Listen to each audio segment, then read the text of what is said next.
بسم اللہ الرحمن الرحیم۔ السلام علیکم۔ حضرت سلیمان علیہ السلام۔ اللہ تعالیٰ نے حضرت سلیمان علیہ السلام کو بھی بہت سے معجزے عطا کر رکھے تھے۔ آپ جانوروں کی بولیاں سمجھ لیتے تھے، ہوا پر آپ کا قابو تھا، آپ کا تخت ہوا میں اڑا کرتا تھا، یعنی صبح اور شام مختلف سمتوں کو ایک ایک پاہ کا فاصلہ طے کر لیا کرتے تھے۔ حضرت سلیمان علیہ السلام کی سب سے بڑی خصوصیت یہ تھی کہ آپ کی حکومت صرف انسانوں پر ہی نہ تھی بلکہ جن بھی آپ کے تابع تھے۔ حضرت سلیمان علیہ السلام نے مسجد اقصیٰ اور بیت المقدس کی تعمیر شروع کی۔ جن دور دور سے پتھر اور سمندر سے موتی نکال نکال کر لایا کرتے تھے، یہ عمارتیں آج تک موجود ہیں۔ اس کے علاوہ آپ نے جنوں سے اور بھی بہت سے کام لیے۔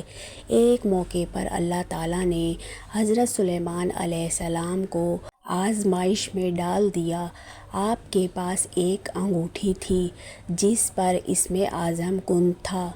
اس انگوٹھی کی بدولت آپ جن و انس پر حکومت کیا کرتے تھے، لیکن وہ انگوٹھی کسی وجہ سے گم ہو گئی اور شیطان کے ہاتھ آ گئی، چنانچہ آپ تخت و سلطنت سے محروم ہو گئے۔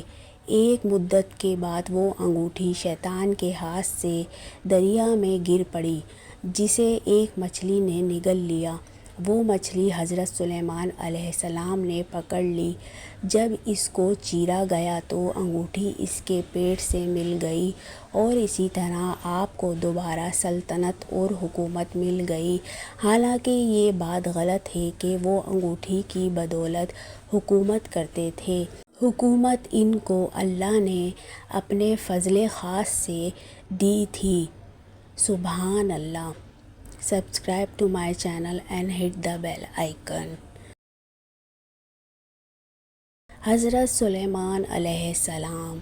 حضرت سلیمان علیہ السلام کو ایسی بے مثال حکومت اور سلطنت حاصل تھی، مگر ان سب سامانوں کے باوجود موت سے ان کو بھی نجات نہ تھی، اور یہ موت تو مقررہ وقت پر آنی تھی۔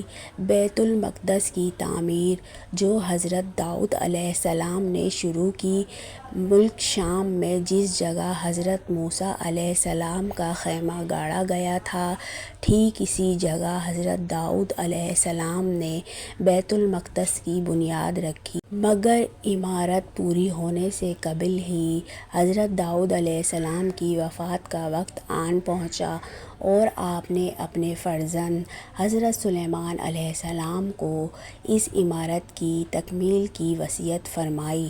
چنانچہ حضرت سلیمان علیہ السلام نے جنوں کی جماعت کو اس کام پر لگایا اور عمارت کی تعمیر ہوتی رہی۔ جنات کی طبیعت میں سرکشی غالب تھی۔ حضرت سلیمان علیہ السلام کے خوف سے جنات کام کرتے رہتے تھے۔ ان کی وفات کا جنات کو علم ہو جائے تو فوراً کام چھوڑ بیٹھتے اور تعمیر رہ جاتی، یہاں تک کہ آپ کی وفات کا وقت بھی قریب آ گیا اور عمارت مکمل نہ ہو سکی تو آپ نے یہ دعا مانگی کہ الہی میری موت جنوں کی جماعت پر ظاہر نہ ہونے پائے، تاکہ وہ برابر عمارت کی تکمیل میں مصروف رہیں اور ان سبوں کو علم غیب کا جو دعویٰ ہے وہ بھی باطل ٹھہر جائے۔ یہ دعا مانگ کر آپ محراب میں داخل ہو گئے اور اپنی عادت کے مطابق اپنی لاٹھی ٹیک کر عبادت میں کھڑے ہو گئے، اور اسی حالت میں آپ کی وفات ہو گئی۔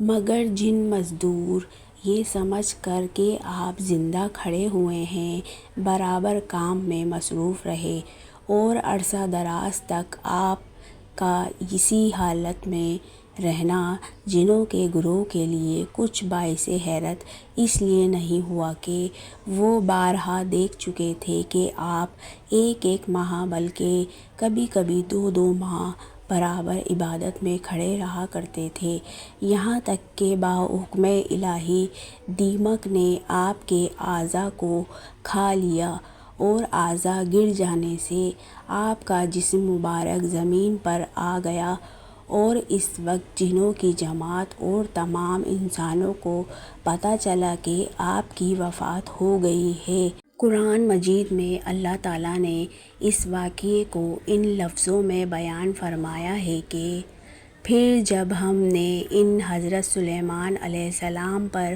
موت کا حکم بھیجا تو جنوں کو ان کی موت دیمک ہی نے بتائی جو ان کے اعضاء کو کھا رہی تھی۔